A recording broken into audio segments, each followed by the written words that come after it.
Okay, Georgia head coach Kirby Smart. We will go straight to questions rather than opening remarks. We'll go right here to your left.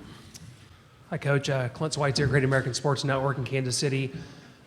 Obviously, you guys haven't quite reached the pinnacle that you've wanted to the last few years, but just kind of talk about what it's meant to this Georgia Bulldog fan base to have risen to this level and to have gotten this close and obviously right on the verge of where you want to be.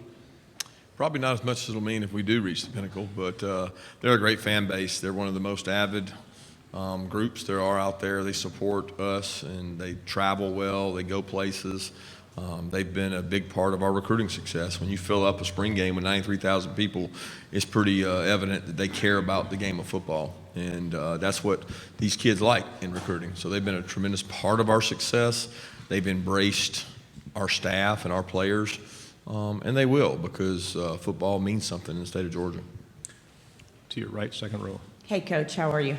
Hey, Rachel. A couple questions for you. One, the first being, I know how relentless you are. You and I had a conversation after Sugar Bowl many years ago when you were at, not many years ago, but when you were at Alabama, and you were talking about waiting on the perfect job and wanting to take the perfect job and really, thinking about it. I'm curious, because having known that about you and also the way you recruit, I'm curious what you've done in the off season to become a better coach. Yeah, I think we always look internally to say, what can we do better? We do that as a staff. I hope each one of you guys do that, because I think, when you're green, you grow, and when you're right, you ride. And we're always trying to stay green. So we take our coaching staff places. Our guys went and visited several NFL places. Myself went and visited with Dan Quinn over at Atlanta Falcons, and got a lot of respect for him and shared some ideas. He's done a tremendous job with that organization. Visited with some general managers in the NFL, and just think that when you grow and you go get new ideas, it brings a freshness to your program that your players don't get bored with the monotonous same old, same old. One last one. Yesterday, Commissioner Sankey was talking about, and I really appreciated it, mental health. Mm-hmm. I'm curious, as a coach and somebody who's been around football for a really long time, what are you doing to break that stigma of, hey, I need to be tough, I need to be masculine, not talk about this? What are you doing in your program to address mental health, Coach? Yeah, Ron Corson, our medical staff, do a tremendous job. He's went out and hired 3 different people within mental health. They consult with our players when they first get there. They meet with them. They talk to them. They visit with them. They develop relationships. They're around our players every day, and we talk all the time. If you need to speak to them, you need to spend time with them, visit with them. We encourage you to have that relationship. I've got a brother that works in the mental health field, and have been able to learn a lot from him. That in our culture, football culture, sometimes that's not accepted. Having a brother that works in that field, it's helped me tremendously to understand it. To your left, coach, in the camera bank. Hey, Kirby. Carl Prather, WFF TV in Huntsville. Would you walk us through the progression of Monty Rice and the expectation for him, also with the rest of your defensive unit on defense?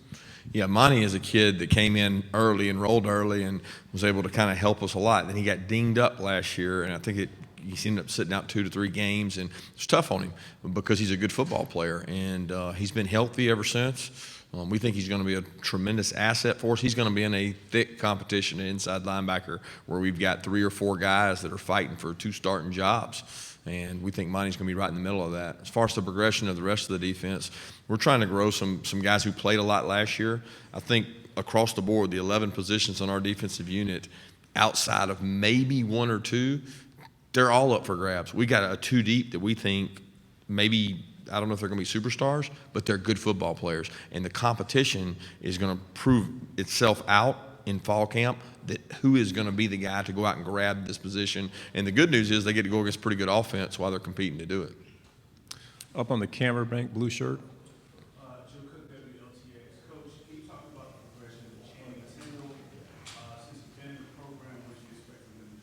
Yeah, Channing was a bright spot for us last year, especially on special teams.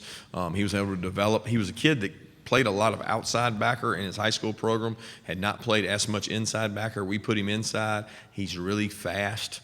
He was able to play, made some plays in the SEC championship game, and that we kind of developed him as the year went on and felt like, hey, if we're going to get to where we need to go, he's going to have to be a guy that can play on third down for us. He was able to go in and make some plays against Kentucky on third down, made some plays against Alabama on third down, and he's really helped us. Up on the camera bank, and please ask your question loudly. Okay. Hey, Coach Mark. Jake Brummer just in here talking about how he takes his role as a mentor very seriously. I want to know, how have you seen him develop, not just as a quarterback over the last 2 years, but also as a leader and mentor for this team?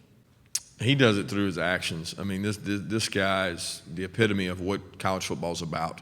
Number one, he stands up for the right things. He's very strong in his faith. He lives it. I mean, he lives it and he breathes it, and he does that with our players in a way that is not rubbing it in their face. And I have a lot of respect for his ability to be who he is, be confident in who he is, and still lead our team. And not create any jealousy while he's doing it. So it's a lot of credit given to his parents and his upbringing, because they have done a tremendous job with all their sons. And he's got a brother that's going to be at Auburn, which creates a unique situation. But he is a great young man. Coach to your left, second row. Coach, you've been involved the last 2 years with 2 unbelievable games, obviously against Alabama. Just kind of talk about what you've learned from those, other than, of course, you probably want to win next time. Yeah, get rid of their backup quarterback, right? I mean, that's part of the plan. But they do a tremendous job, and we haven't finished the way we need to. And to be honest with you, a lot of that goes right here to me. We got to do a better job finishing the game and stay on top of it. And they get some credit for that because they've got a good football program. They've won a lot of football games, and they're a physical team. What I think we've shown is that we can match that physicality. We haven't finished that physicality, but we're not getting shoved around out there. And that's part of the deal against Alabama. You got to be able to go out and play physical. Coach to your right, second row. Hey, Kirby, Brooks Cabina from The Advocate. How do you and your staff personally monitor the NCAA transfer portal just in terms of roster building, and how do you feel other programs do that as well? You know, I'm going to be honest with you guys. There's a bigger deal made of the monitoring of it. I'm not talking about the fact they have the transfer portal, but I mean, I think a lot of people really think that it's this huge, big deal. And at our level in the SEC, I don't think you're going to see a ton of kids going into the portal and coming to the SEC. What you see is grad transfers. You see guys that graduate from their university and then have an opportunity to go anywhere they want, and they choose to come to the SEC. But you'll probably be seeing more guys exiting through the portal than entering through the portal to the SEC. So we don't have to monitor it. I mean, we don't sit there and have a guy look over it and see if there's a player in there that we think can make us better. Then there's that possibility. The problem is you may or may not have that player for a year, where if you go sign a football player and you can bring that player in, he's immediately eligible to play, and he has 3 more years to play after he plays once. When you get a kid out of the portal, he may or may not be eligible, and so it's not an immediate fix per se, unless you know that player is going to be eligible immediately, and that's up to the NCAA. Coach to your left, front row. Kirby West, Blankenship, WXI in Atlanta. Taking you back a few years with this one, what do you remember about Champ Bailey when he played at Georgia? Did you see any future NFL Hall of Fame tendencies when you were, I know you're not going to take the credit for it, but helping him along his way at Georgia? No, I'll be honest. He helped me more than I helped him. I mean, he covered people. He ran fast. He protected me in a lot of ways. But he was younger, and I say younger, a year below me. And then his older brother was almost a mentor, a very good person. I leaned on Ronald. So when I got there, Ronald was there, who was a good mentor for me, a South Georgia kid that came up to Athens. And then when Champ came, I felt like I owed him that same brotherhood. And he and I roomed together on road games, and he and I have stayed close.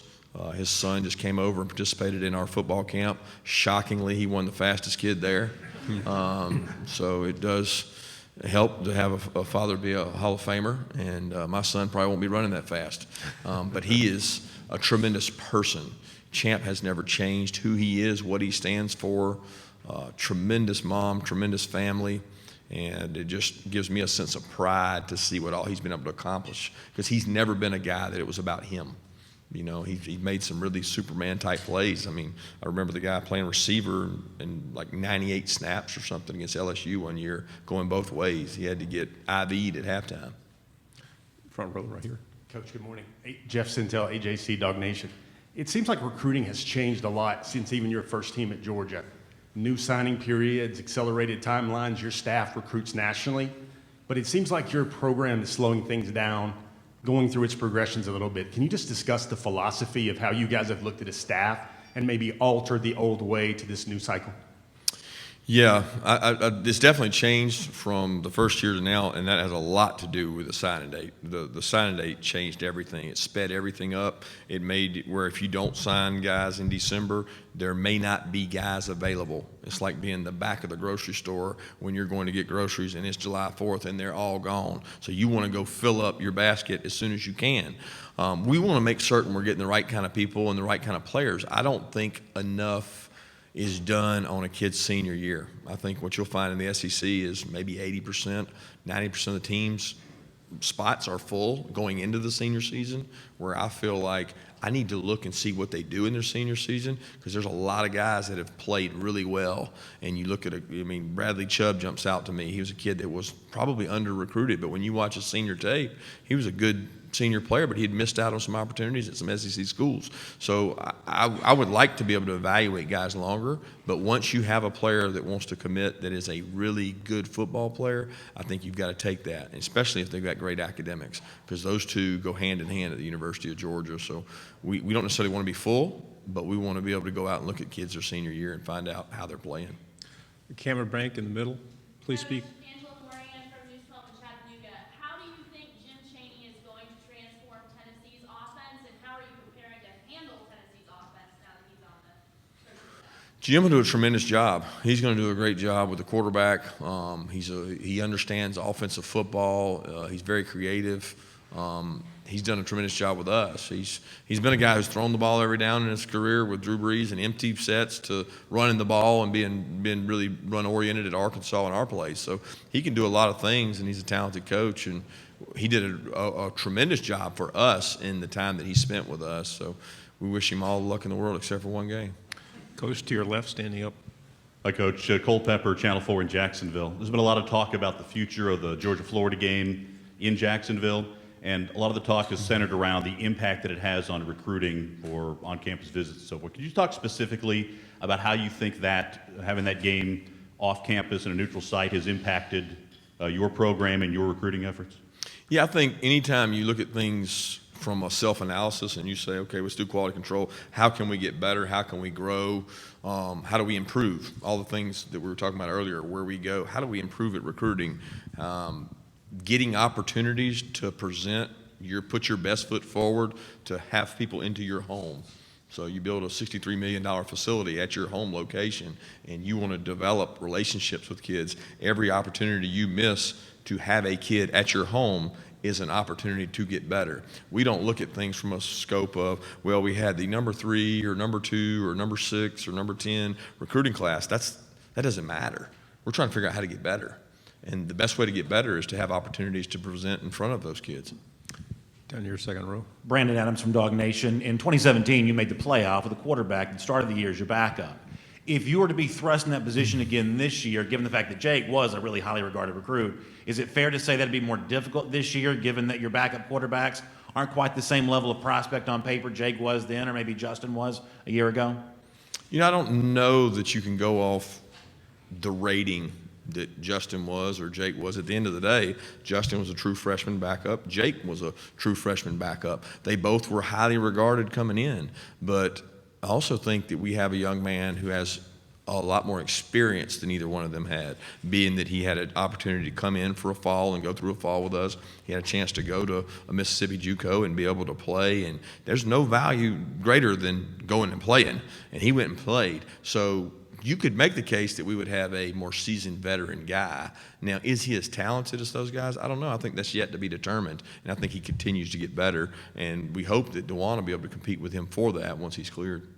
Coach to your left, camera bank. Hey, Coach Smart. Simone Eli, CBS 42 in Birmingham. What would you say is the biggest coaching philosophy or belief that you have that you took from your time at Alabama with Coach Saban that you still use today? Oh, man, there's a lot. I mean, I could go on for days, but just the line of scrimmage wins championships, and you got to sign big football players to be successful, whether it's offense or defensive line. We have time for 2 questions. Up on the camera bank in the blue shirt.